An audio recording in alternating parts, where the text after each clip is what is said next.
अपन chapter number 6 लेके आए हैं वंशागति का आणविक आधार। इसके बहुत सारे वीडियो मैंने डाल दिए हैं। अब अपन वंशागति का आणविक आधार है उसमें आज एक नया टॉपिक बताएंगे आपको, वंशागति का आणविक आधार। इसमें एक नया टॉपिक अपन लेके आए हैं जिसका नाम अपने हैं अनुवांशिक पदार्थ के गुण। टॉपिक का नाम है अनुवांशिक पदार्थ के गुण। जो अनुवांशिक पदार्थ है उसके गुण बताएंगे आपको, अनुवांशिक पदार्थ के गुण। ठीक है, तो सबसे पहले आपको क्या है थोड़ा याद रखना है कि अपने अनुवांशिक पदार्थ पे बहस चल रही है। अनुवांशिक पदार्थ प्रोटीन होता है, अनुवांशिक पदार्थ आरएनए होता है या अनुवांशिक पदार्थ डीएनए होता है। उस बहस को अपन ने पिछले टॉपिक्स के अंदर क्लियर किया था कि ज्यादातर जीवों में अनुवांशिक पदार्थ होता है वो डीएनए ही होता है, लेकिन कुछ ऐसे विषाणु भी होते हैं जैसे टोबैको मोज़ेक वायरस है, जैसे टीएमवी है, टोबैको मोज़ेक वायरस है, और क्यूबिटा बैक्टीरियोफेज है। इसके अंदर क्या होता है, आरएनए अनुवांशिक पदार्थ होता है। तो आपको ध्यान रखना है कि अनुवांशिक पदार्थ होता है उसके कुछ गुण बताते हैं। उन गुणों की जो पालना करेगा वो क्या होगा, अनुवांशिक पदार्थ होगा। सबसे पहले अनुवांशिक पदार्थ में प्रतिकृति का गुण होता है, यानी ये अपनी फोटोकॉपी बना सकता है। अनुवांशिक पदार्थ में प्रतिकृति का गुण होता है। सबसे मेन पॉइंट है कि अनुवांशिक पदार्थ जैसे ये अनुवांशिक पदार्थ है, ये अनुवांशिक पदार्थ ये अपनी प्रतिकृति कर सकता है। ठीक है, ये अपनी प्रतिकृति कर सकता है, ये कुछ ही समय के अंदर अपनी संख्या बढ़ा सकता है। सबसे पहले अनुवांशिक पदार्थ में प्रतिकृति का गुण, तो प्रोटीन में प्रतिकृति का गुण नहीं होता है। प्रोटीन है उसकी संख्या नहीं बढ़ती है। ठीक है, आरएनए है उसमें प्रतिकृति का गुण होता है, वो अपनी प्रतिकृति कर सकता है। डीएनए है उसमें प्रतिकृति का गुण होता है, वो अपनी प्रतिकृति कर सकता है। दूसरा आपको बताना है वो स्थायी होता है। ठीक है, उसकी रासायनिक संरचना इस प्रकार की होती है कि उसकी रासायनिक संरचना का जब अध्ययन किया जाता है तो रासायनिक संरचना को जब देखते हैं तो उसकी रासायनिक संरचना स्थिर होती है। ठीक है, अब अपने समस्या आगे की रासायनिक संरचना स्थिर है, उसमें आरएनए ज्यादा स्थिर है या डीएनए ज्यादा स्थिर है। तो आपको बताना है, अपन तुलना कर देते हैं आरएनए और डीएनए की कि कौन ज्यादा स्थिर है। आरएनए और डीएनए की अपन तुलना करते हैं कि कौन ज्यादा स्थिर है। सबसे पहले आरएनए है उसके अंदर कौन सी शर्करा होती है, राइबोज शर्करा। आरएनए के अंदर राइबोज शर्करा होती हैं और डीएनए के अंदर डीऑक्सीराइबोज शर्करा होती हैं। डीएनए के अंदर कौन सी शर्करा होती है, डीऑक्सीराइबोज शर्करा। ये राइबोज शर्करा हैं, इसमें 5 कार्बन होते हैं, HOH, HOH, HOH, HCH2OH, और इसमें ये इस तरह से होता है HOH, HH, HOH, HCH2OH। जो दूसरा कार्बन है वह ऑक्सीजन नहीं होता है। डीएनए में जो डीऑक्सीराइबोज शर्करा उसमें, और इसमें आरएनए में राइबोज शर्करा में दूसरे कार्बन पर ऑक्सीजन पाया जाता है, यानी इसमें हाइड्रोक्सिल ग्रुप होता है। इसमें हाइड्रोक्सिल ग्रुप होता है। हाइड्रोक्सिल ग्रुप के कारण ये क्या होता है, ये आपको बताना है, अधिक सक्रिय होता है और किसी भी पदार्थ के साथ क्रिया कर लेता है, तो इसलिए अस्थायी होता है। कैसा होता है, आरएनए अस्थायी अणु है, ये इसमें हाइड्रोक्सिल ग्रुप है। हाइड्रोक्सिल समूह के कारण इसकी स्थिरता कम हो जाती है, जबकि इसमें हाइड्रोजन समूह है, ये इसको स्थिरता प्रदान करता है। ठीक है, इसके अलावा अपन देखते हैं तो आरएनए में क्या होता है कि आरएनए के अंदर जो पिरिमिडीन है वो पिरिमिडीन होता है साइटोसिन और यूरेसिल। डीएनए में जो पिरिमिडीन है वो है साइटोसिन और थाइमिन। थाइमिन क्या होता है, अपेक्षाकृत ज्यादा स्थिर होता है। थाइमिन अपेक्षाकृत ज्यादा स्थिर होता है और यूरेसिल है वो कम स्थिर होता है। यूरेसिल में एक मैथिल समूह पाया जाता है, या अपन कहते हैं यूरेसिल ज्यादा सक्रिय है। ठीक है, ज्यादा सक्रिय होने के कारण ये इसको क्या करता है, स्थायित्व प्रदान नहीं करता है। तो आरएनए और डीएनए में ज्यादा स्थायी कौन है, डीएनए। और डीएनए ज्यादा स्थायी क्यों है? क्योंकि दो कारण हैं कि इसमें डीऑक्सीराइबोज शर्करा पाई जाती है जिसमें हाइड्रोक्सी समूह नहीं होता दूसरे कार्बन पर, और दूसरा कारण है उसमें थाइमीन पाया जाता है। ये दोनों पदार्थ ऐसे होते हैं जो इसको डीएनए को स्थायित्व देते हैं। फिर उसके बाद तीसरी विशेषता ये है कि इसमें उत्परिवर्तन धीमे होने चाहिए। इसमें उत्परिवर्तन कैसे होने चाहिए? धीमे होने चाहिए, यानी कि अनुवांशिक पदार्थ ऐसा होना चाहिए जिसमें उत्परिवर्तन काफी धीमे हो, उत्परिवर्तन काफी धीमे हो तथा जो विकास के लिए उत्तरदायी हो, तथा विकास के लिए उत्तरदायी होंगे, धीमे उत्परिवर्तन हो और विकास के लिए उत्तरदायी हो। तो आरएनए में उत्परिवर्तन तीव्र गति से होते हैं। आरएनए है वो अपना जो नाइट्रोजन क्षारकों का क्रम है उसको परिवर्तित कर देता है, जबकि डीएनए होता है वो स्थायी होता है। आपने देखा कि एस जीवाणु को जब गर्म किया गया, एस जीवाणु को जब गर्म किया गया तो इसके अंदर पदार्थ मर्त हो गए, लेकिन इसका डीएनए कैसा था? स्थायी था। कैसा था? डीएनए स्थायी था। डीएनए जब गर्म होता है तो इसके कुंडल खुल जाते हैं और ये एक रज्जुकी होता है, लेकिन जैसे ही वापस निम्न ताप होता है तो ये अपने क्या होते हैं, ये रज्जु वापस हाइड्रोजन बंध बना लेते हैं और एक दूसरे से जुड़ जाते हैं। जबकि आरएनए एक ऐसा विषाणु, आरएनए जिसके अंदर पाया जाता है उसका स्थायित्व तो थोड़ा कम होता है, वो अपना क्या करता है, सीक्वेंस बदलता रहता है। अब आप देख लो कि जो कोरोना वायरस है उस कोरोना वायरस के अंदर अनुवांशिक पदार्थ आरएनए है और ये अपना क्या हो रहा है, रूप बदल रहा है, बार बार ये म्यूटेंट कर रहा है, यानी कभी ये ओमिक्रॉन के रूप में आ रहा है, कभी डेल्टा वायरस के रूप में आ रहा है, तो इसका आकार बदल रहा है। तो इसका कारण क्या है? इसमें अनुवांशिक पदार्थ आरएनए है। जिसके अंदर अनुवांशिक पदार्थ आरएनए होगा उसमें उत्परिवर्तन तीव्र होंगे और वो अपना तुरंत आकार बदल लेगा, तो एक नई जाति बन जाएगी उसमें विकास नहीं होगा, यानी नए लक्षणों का समावेश नहीं होगा। तो अनुवांशिक पदार्थ का सबसे पहला गुण होता है कि उसमें प्रतिकृति का गुण होता है, यानी उसमें प्रतिकृति होनी चाहिए। अब समस्या आई कि ये तीनों कह रहे हैं कि हम अनुवांशिक पदार्थ है, प्रोटीन है उसमें प्रतिकृति का गुण नहीं है, प्रोटीन है उसमें प्रतिकृति का गुण नहीं है, तो अनुवांशिक पदार्थ से हट गया। अब पीछे आरएनए और डीएनए बचा, दोनों कह रहे हैं कि हम प्रतिकृति कर सकते हैं। आरएनए कह रहा है मैं प्रतिकृति कर सकता हूं, डीएनए कह रहा है मैं प्रतिकृति कर सकता हूं, तो अपन कहते हैं भाई तुम दोनों अनुवांशिक पदार्थ हो। तो कुछ ऐसे विषाणु होते हैं, tobacco, mosaic virus, Q beta bacteriophage, जब इनका अध्ययन किया गया तो इसमें आरएनए अनुवांशिक पदार्थ था। लेकिन कुछ विषाणु इसके स्थान पर कुछ जीवाणु भोजी होते हैं, कुछ अन्य जीवाणु और पादप होते हैं, जंतु होते हैं, उसमें अनुवांशिक पदार्थ एक्चुअल में डीएनए होता है। अब ये पहला गुण है वो इन दोनों में मिल रहा है, लेकिन नेक्स्ट गुण जो अनुवांशिक पदार्थ का है वो है कि वो स्थायी होना चाहिए और उसकी रासायनिक संरचना स्थिर होनी चाहिए। अब स्थायी कौन है? आरएनए और डीएनए दोनों की तुलना की, डीएनए ज्यादा स्थायी निकला। अब उसका कारण पूछा जाता है कि डीएनए ज्यादा स्थायी क्यों है, तो आपको बताना है इसमें डीऑक्सीराइबोज शर्करा है और आरएनए में राइबोज शर्करा है। दूसरा कारण है डीएनए में थाइमीन है और आरएनए में यूरेसिल। यूरेसिल ज्यादा सक्रिय होता है और आसानी से क्या होता है, विघटित होता है, और थाइमीन स्थायित्व प्रदान करता है। इसके अलावा जो तीसरा है, इन्होंने कहा कि उसमें उत्परिवर्तन धीमे होने चाहिए और जो विकास के लिए आवश्यक हो। इसमें उत्परिवर्तन इतने तीव्र होते हैं कि इसमें क्या होती है, नई जाति बन जाती है, नया रूप बन जाता है।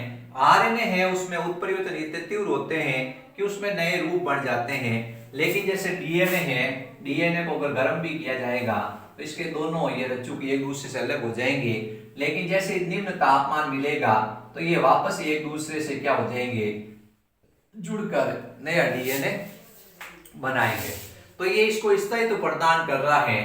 तो आपसे पूछा कि बच्चों इसके अलावा जो मेंडल के लक्षणों की अनुरूप व्यवहार करे, जो मेंडल के लक्षण होते हैं, लक्षणों के अनुरूप क्या करे, व्यवहार करे। जो मेंडल के नियम है उन नियमों के अनुसार जो क्या करे, अपने आप को प्रदर्शित करता हो, तो उसको क्या कहते हैं, अनुवांशिक पदार्थ कहते हैं।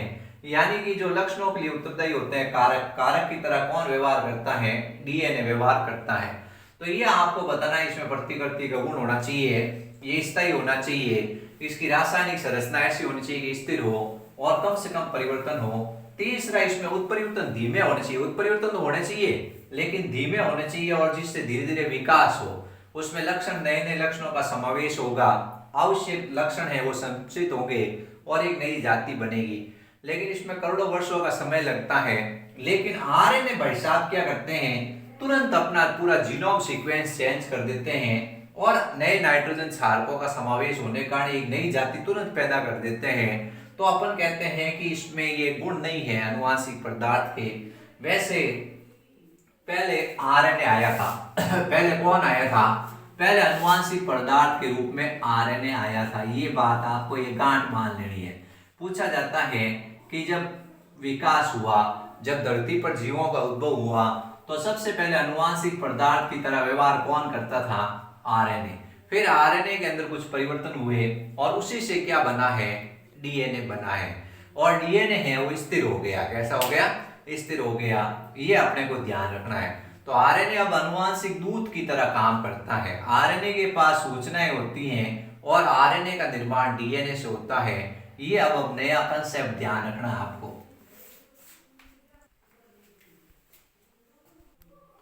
तो अपन ये पढ़ रहे हैं कि आनुवांशिक पदार्थ के गुण क्या होते हैं।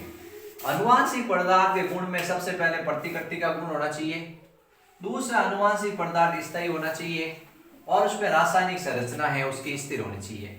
अब अपन स्थायी और इसके बारे में अपन ने दो कारण बता दिए हैं कि इसमें राइबोज शर्करा है, इसमें डीऑक्सीराइबोज शर्करा है। तो राइबोज शर्करा की तुलना में डीऑक्सीराइबोज शर्करा ज्यादा स्थिर होती है।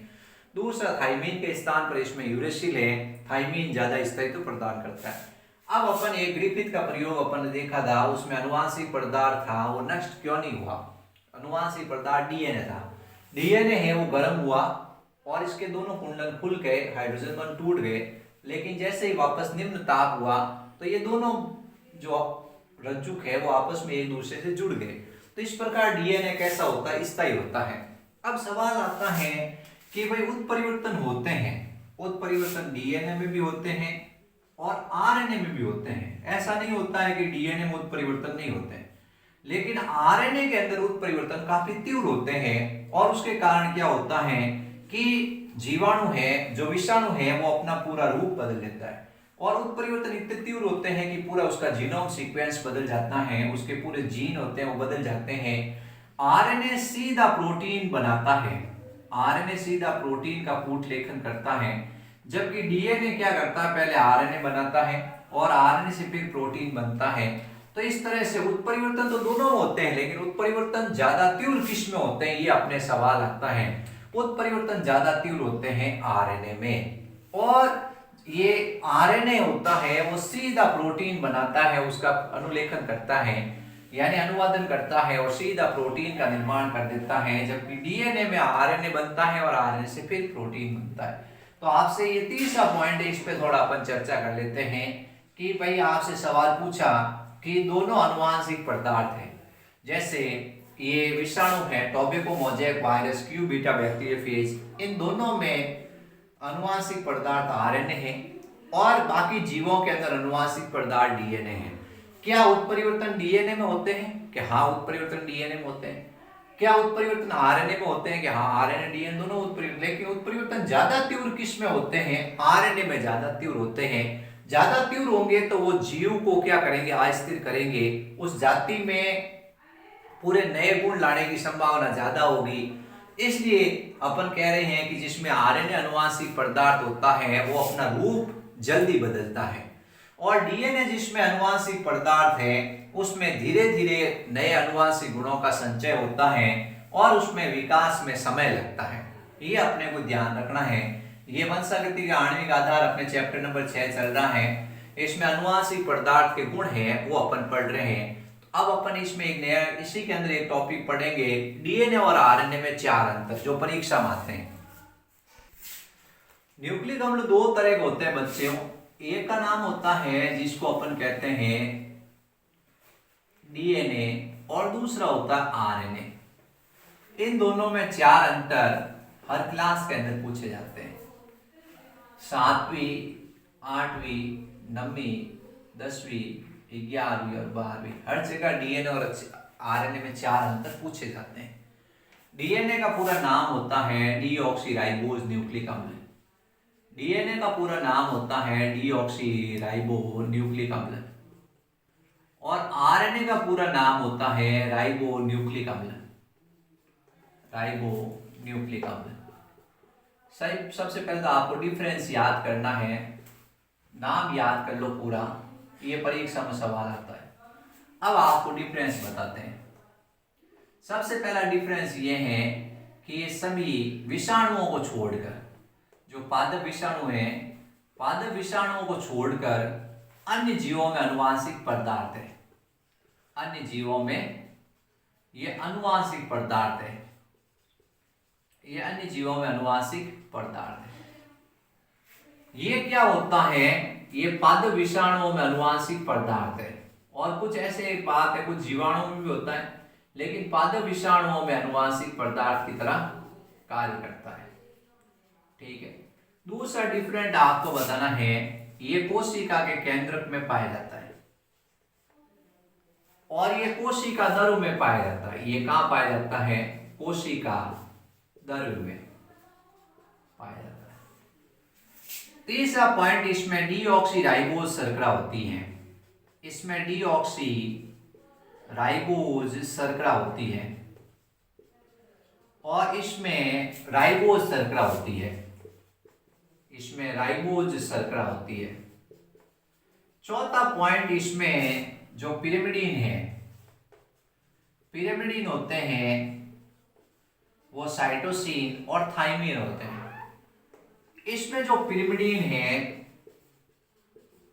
इसमें जो पिरिमिडीन है वो साइटोसिन और यूरेसिल होता है।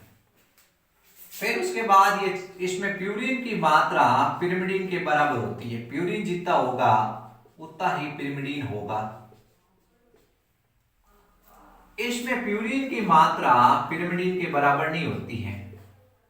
प्यूरिन पिरिमिडीन के बराबर नहीं होता है, यानी ये चारगोप के नियम की पालना नहीं करता है। फिर उसके बाद ये द्विरज्जुकी होता है और ये एकल रज्जुकी होता है, एक रज्जुकी होता है, यानी इसमें एक स्ट्रैंड पाया जाता है। फिर उसके बाद आपको बताना है, आरएनए डीएनए होता है, डीएनए होता है उसमें प्रतिकृति का गुण। अपन ये मेन डिफरेंट इसमें बता देंगे। क्या करेंगे, ये मेन डिफरेंट इसमें बता देंगे। इसके अलावा डीएनए के कोई प्रकार नहीं होते हैं, डीएनए के प्रकार नहीं होते हैं, लेकिन आरएनए मुख्यतः तीन तरह का होता है। आरएनए क्या होता है, तीन तरह का होता है, एमआरएनए, आरआरएनए और टीआरएनए। ठीक है, ये अपने को मेन डिफरेंट बताने। वैसे तो इसमें बहुत सारे डिफरेंट है, लेकिन अपने चार डिफरेंट तो आपको पक्के याद होने चाहिए। सबसे पहले ये क्या है, ये आनुवांशिक पदार्थ है। पादप विषाणु को छोड़कर, जैसे जंतु हैं या अपन कह रहे हैं पेड़ पौधे हैं, उन सब में आनुवांशिक पदार्थ डीएनए होता है।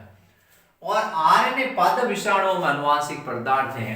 दूसरा ये है कि ये कोशिका के केंद्रक में पाया जाता है, ये कोशिका द्रव्य में पाया जाता है। फिर उसके बाद ये डीऑक्सीराइबोज शर्करा होती है, इसके अंदर राइबोज शर्करा होती है। फिर उसके बाद पिरिमिडीन होते हैं, वो साइटोसिन थाइमिन होते हैं, और पिरिमिडीन इसमें थाइमिन के स्थान पर यूरेसिल होता है। ये दो डिफरेंस सबसे इंपॉर्टेंट है।